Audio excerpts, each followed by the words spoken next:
Unai Emery is Manchester United's number one target to replace Ruben Amorim with, according to reports. There's also other targets on the list like Iriola, Glasner, and Ineos are looking at Amorim alternatives. We discussed yesterday news that Amorim has 3 games to save his job, news about secret plans to sack Amorim in the October international break. Although I did say take that news with a pinch of salt, I do think a lot of it is a little bit of guesswork, but we're going to talk about the latest on Amorim in his future. We're going to talk about youth players that Amorim likes, and Amorim may turn to youth players to potentially save his job if he decides to try something different. I mean, not that Amorim likes to change up what he's doing because he's not changed that up once yet, and not that he likes to try something different. But we were going to talk about Jim Thwaites, Shea Lacey, Amorim's thoughts on those.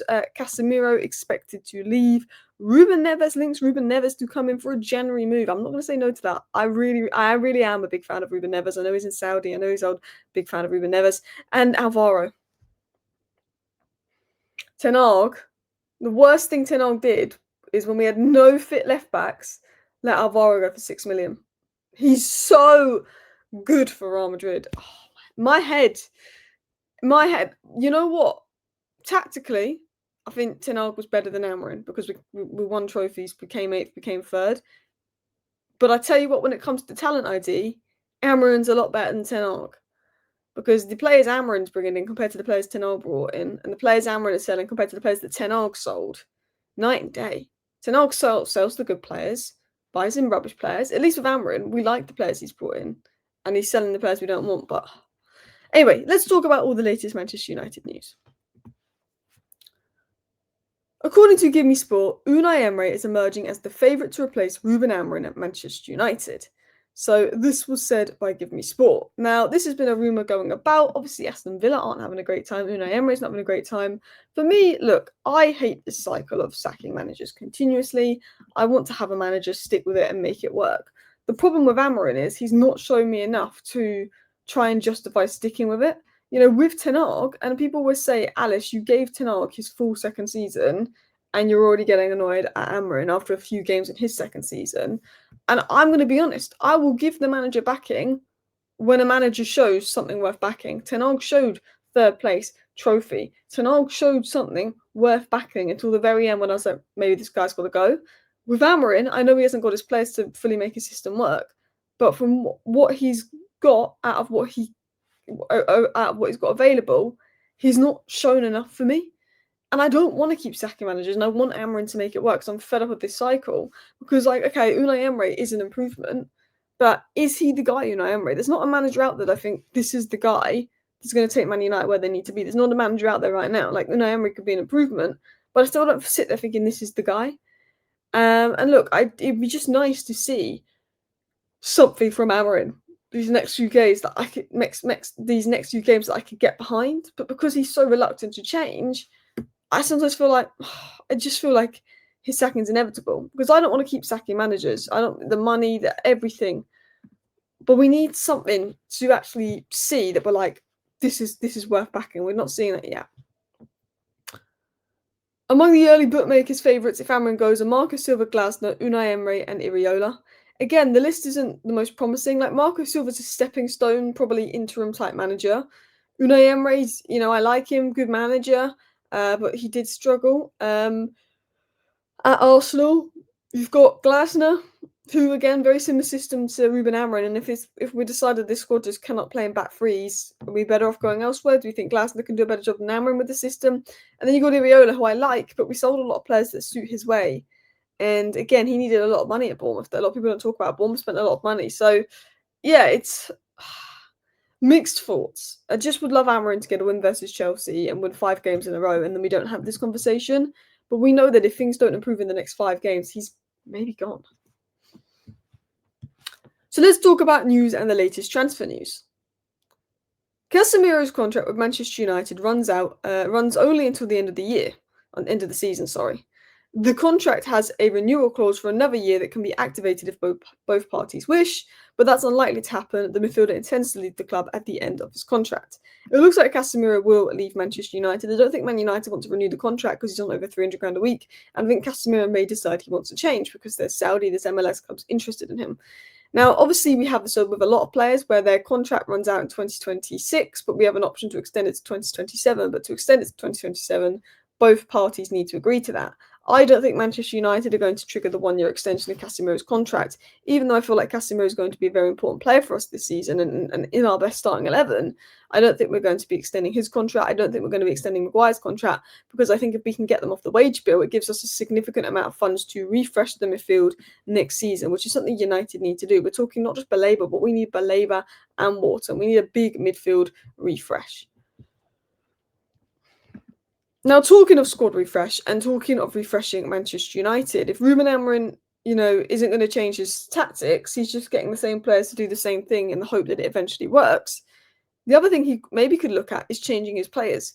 Could he try something with the youth? And I actually think, while not all the players are good enough for Amorim's system, and not all of our players suit Amorim's system, I do actually feel like we have quite a good squad. Like, I was thinking this right now.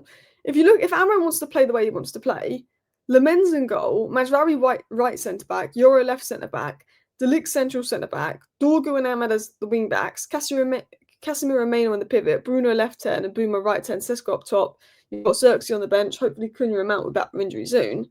I quite like that. If you played a four at the back, you've got Dorgu, you've got Managerial as your fullbacks, you've got Euro and De Ligt as your centre backs. You can have Ahmed, right mid, Ahmed on the left and Boomer on the right now. Bruno in the 10, Maino and Casemiro behind, Sesko up top. I feel like there's lots of things he can do, but he can also turn to the youth. Jim Thwaite is one of the youngsters Amorim likes the most. It was Thwaite who made the best impression of the youngsters that took part in the post-season tour to Malaysia and Hong Kong.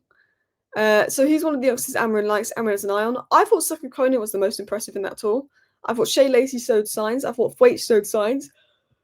But I have to say, I was most impressed with Sekou Kone and his cameo in that first game of the tour, which is why I want to see Sekou Kone more. And there is a feeling that Sekou Kone is sort of the next midfielder if someone gets injured and could get opportunities this season. He's obviously just coming back from an injury himself.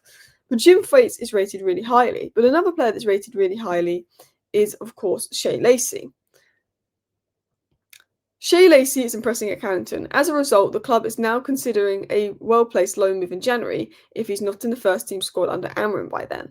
So there's a suggestion that, Shea Lacey is going to be training with the first team, could get opportunities with the first team very soon, but if he doesn't, they'll let him go out in January. But there has been some suggestions in the media that Shea Lacey could be getting opportunities with the first team. Sekou Kone could get opportunities with the first team. Jim Thwaite is really highly rated. Could Amorim do what other managers have done in the past and turn to the youth to save his job? Because Eric Ten Hag's job was on the line, and Kobbie Mainoo and Garnacho saved his job in that FA Cup final.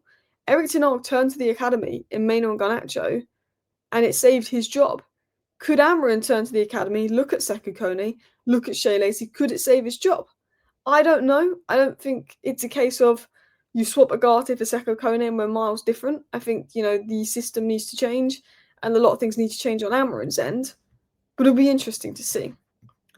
Now let's talk about something stupid Ten Hag did. This is what Real Madrid fans are saying after Alvaro's fantastic performance versus Marseille, and Alvaro being fantastic since he's joined. Alvaro is a fantastic player. What a signing. He's so bright, so intelligent, and offers so much both on and off the ball. Going forward and defensively, for a left back, his height is no disadvantage at all. He covers ground well, he's quick, agile, and sharp. Everything we need. Do you know what the worst part about us selling him for 5 million is? Not the fact that Chelsea sold Lewis Hall for like 30 million, who's a very good left back, don't get me wrong, and every other club would sell their left back for a lot more.